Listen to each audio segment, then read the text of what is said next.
আপনার স্কিন যদি dry, damage, dehydrate skin থাকে তবে আপনি এই দুটো প্রোডাক্ট ব্যবহার করবেন। এখানে রয়েছে ডাবল স্নেল এসেন্স ক্রিম এবং রয়েছে ডাবল স্নেল এসেন্স। ডিহাইড্রেট হয়ে আছে, স্কিনটা ড্যামেজ হয়ে আছে, স্কিন জ্বালাপোড়া করে, রগ দেখা যায়, স্কিনের চামড়া পাতলা, স্কিনের র্যাশ হয়, লাল হয়ে থাকে, তারা হচ্ছে কি এই ডাবল স্নেল এসেন্স ক্রিম এবং ডাবল স্নেল এসেন্সটাকে ব্যবহার করবেন। তো আমি বলছি ডাবল স্নেল এসেন্স ড্রাইনেস কমাবে, এটা স্কিনটাকে ব্রাইট করবে, এটা আপনার স্কিনটাকে গ্লো করবে, আপনার স্কিনটাকে হেলদি করবে।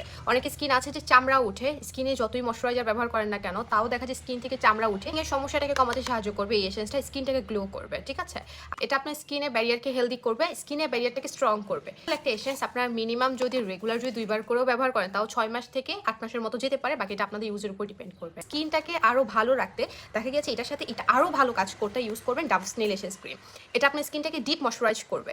এটা কিন্তু নর্মালি যাদের স্কিন অয়েলি তারা কিন্তু এটা ব্যবহার করেন, বাট এটা একদমই করবে না, এতে স্কিন অনেক বেশি হচ্ছে গিয়ে ভারী ফিল হতে পারে। সো যাদের স্কিন কম্বিনেশন নর্মাল স্কিন আর হচ্ছে গিয়ে ড্রাই স্কিন তারা হচ্ছে এগুলো ইউজ করতে পারেন। অ্যান্ড এটা কিন্তু অল স্কিন টাইপ যেটাই হোক না কেন এটা ব্যবহার করতে পারবেন। আর আপনার স্কিন যদি নর্মাল টু ড্রাই হয়, কম্বিনেশন হয়, তবে এটা ইউজ করবেন। তবে যাদের স্কিন অনেক বেশি পরিমাণে সিস্টিক অ্যাকনে আছে, ফাঙ্গাল অ্যাকনে আছে, তারা এগুলোকে স্কিপ করবে। নিউট্রিন হচ্ছে কি এমন একটা উপাদান যেটা আপনার স্কিনটাকে গ্লো করতে হেল্প করে, আপনার স্কিনের ব্যারিয়ারকে হেলদি করতে হেল্প করে। সো স্কিন কেয়ার একটু ভালো মানে কিছু প্রোডাক্ট চাচ্ছ তারা হচ্ছে গিয়ে এটা এবং হচ্ছে গিয়ে এসেন্সগুলোকে নিয়ে নিতে পারো।